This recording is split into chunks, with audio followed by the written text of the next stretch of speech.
ছাড়ো গে।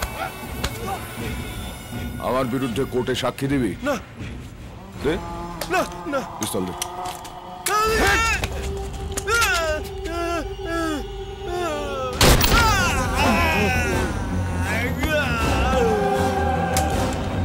গায়েব করে দে।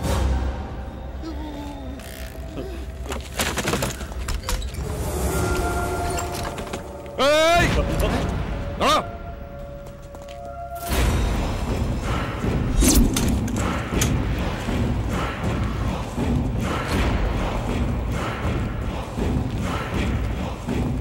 কিরে, হ্যাঁ আমাদের থেকে পালাচ্ছিস কেন শালা? এই চুপ করে আছিস কেন, বোবা নাকি?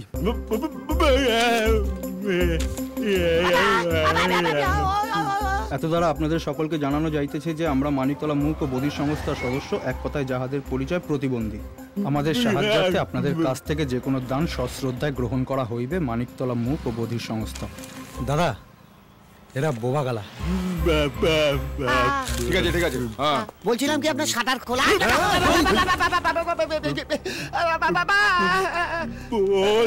বলতে পারছি।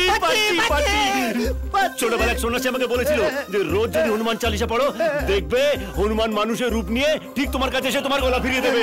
আপনি তো স্বয়ং হনু। এই শালা গুলি চালিয়ে দেবো। মিথ্যে কথা বলছিস কেন শালা? আসলে না মার্ডার তো এই প্রথম চোখের সামনে দেখলাম, তারপর ভাবলাম যদি মুখ খুলে আপনি আমায় ছেড়ে দেন। কি নাম তোর? আগে শঙ্করাচার্য স্যার, বুঝলেন, প্রফেশনাল জ্যোতিষী স্যার, সোম থেকে শনিবার সকাল 10টা থেকে 5টা স্যার। বাড়িতে রাখলে স্যার কোনো এক্সট্রা চার্জ নেই স্যার। তবে আমাকে মারবেন না স্যার, আপনি কিন্তু গ্রহের কোপে পড়ে যাবেন স্যার। তুই? আমি কি? আমি কি করে জানবো? একটু আগে তো আলাপ হলো। আমিও তোকে চিনি না। আসলে না আমার ওই কাজিনীর আমির খানের মতন অবস্থা, মাঝে মাঝেই ভুলে যাই। আচ্ছা এখানে তো ভিড় কেন, কি হয়েছে? তোকে খুব চেনা চেনা লাগছে। আপনাকেও চেনা চেনা লাগছে। হ্যাঁ কোথায় যেন আপনাকে দেখেছি। শাহাদা ফোন করেছে। আমি তো আবার গাজনীর আমির খানের মতন, আমার মনে থাকে না কি হয়েছে, কোথায় হয়েছে। হ্যাঁ শাহাদা বলুন। কলকাতার বেশ কয়েকজন মোবাইল চোরকে আমি তুলে এনেছি। এরা সব আছে মোবাইল চোরকে চেনে। আপনি আপনার চুরি যাওয়া মোবাইলে ফোন করুন, দেখি যদি গলা শুনে এরা চিনতে পারে। এই ভালোভাবে শুনবে, মুখ খুলবে না, কানের কাজ। ঠিক আছে, আমি এক্ষুনি আমার ফোনে ফোন করছি।